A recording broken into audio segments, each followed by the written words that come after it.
وہ بھی تو لوگ ہیں نا. ہمارے معاشرے میں ایسے بھی لوگ ہیں جو خود کو دیوبندی کا ٹیگ لگا کے اور اہل حدیث کا ٹیگ لگا کے پھر بھی جو ہے ان کے ختموں میں بیٹھتے ہیں, ان کی محفلوں میں بیٹھتے ہیں, ان کے پاس علاج کرانے کے لیے جاتے ہیں. مجھے بہت صحیح ہے, مجھے بہت سارے بندے مجھے صحیح ہیں. تو وہ کون لوگ ہیں؟ انہی کو تو ڈبل فیس لوگ کہا جاتا ہے. سامنے آپ کو وہ بولیں گے کہ یہ چیزیں شرک ہیں, یہ چیزیں بدعت ہیں, یہ چیزیں ٹھیک نہیں ہیں. ہاں, سامنے ایسے بولیں گے آپ کو لگے گا کہ یہ توحید پرست ہے, یہ تو شرک سے اس کو بہت زیادہ نفرت ہے, بدعت سے اس کو بہت زیادہ نفرت, ان کے ختموں سے اس کو بہت زیادہ نفرت ہے. ان ختموں کی بات کر رہا ہوں جن میں سیدھے جو ہے بزرگوں سے مانگا جاتا ہے, یا پیران پیر المدد, روشن ضمیر المدد. اب ہم بریلوی حضرات کی بات کریں. یہ تو کھلے میں شرک بھی کرتے ہیں, بدعت بھی کرتے ہیں, ان کو ہم بولتے بھی ہیں. لیکن میں آپ لوگوں سے اب سوال کرنا چاہتا ہوں, جو تم ان کے ختموں میں آرام سے بیٹھ جاتے ہو اور وہاں پہ یہ کلمات بھی پڑھتے ہو جو شرک ہے, جو سیدھے مشرکانہ الفاظ ہیں, وہ بھی آپ پڑھتے ہو.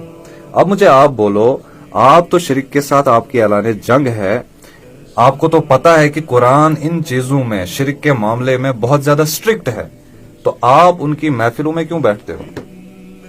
آپ ان کے پاس مدد کے لیے کیوں جاتے ہو؟ قرآن تو اس معاملے میں کہتا ہے کہ کسی بھی ہستی کے بارے میں اگر آپ نے یہ گمان کر لیا کہ یہ مجھے کسی طریقے سے بھی نفع و نقصان پہنچا سکتا ہے, گویا آپ نے اس کو اپنا الہ مان لیا. آپ کو یہ بھی پتا ہے کہ اللہ رب العزت فرماتے ہیں کہ شرک جو ہے سب سے بڑا ظلم ہے. ان الشرک لظلم عظیم, مشرک ناپاک ہے. اللہ کا قرآن تو واضح ہے, نبی صلی اللہ علیہ وسلم کی احادیث تو واضح ہیں, لیکن پھر بھی آپ ان کی مجلسوں میں بیٹھتے ہو. تو خود کے اوپر توحید پرستی کا ٹیگ رکھنا کوئی بڑی بات نہیں ہے, وہ کوئی بھی رکھ سکتا ہے. مین ہے کہ آپ کا اندر کا وہ کیا کہہ رہا ہے, آپ کا ایمان کس چیز پہ ہے, اصل تو وہ ہے. باقی ٹیگ تو کوئی بھی توحید پرستی کا لگا سکتا ہے نا. اور ایک تو حال ہی میں بات ہے, خود کو ایک توحید پرست کہنے والا, اس کے بیٹے پر کچھ سایہ ہو گیا, یہ کوئی 5-6-7 مہینے پہلے کی بات ہے. تو جس کے پاس اس نے اپنا علاج کروایا 7 سے 8 دن میں, جس کے پاس علاج کرایا, جس پیر کے پاس, اس کا لڑکا مجھے یہ چیز بولتا ہے.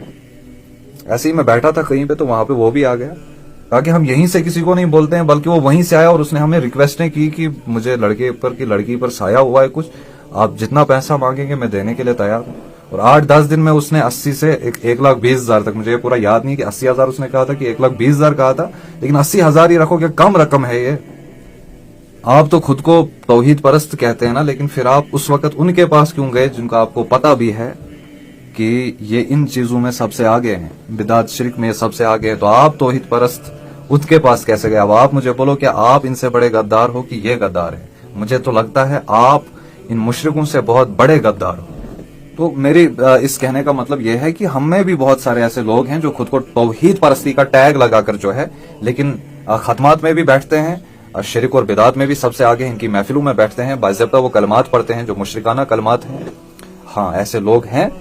تو اس لیے جو ہے ان لوگوں سے بچ کے رہنا چاہیے, کیونکہ کوئی ایسا شخص ہوتا ہے ہماری نظروں میں جو لگتا ہے کہ یہ بہت بڑا ایک یہ ایماندار اور توحید پرست بندہ, عقیدہ درست بندہ ہے, لیکن کہیں نہ کہیں آپ جب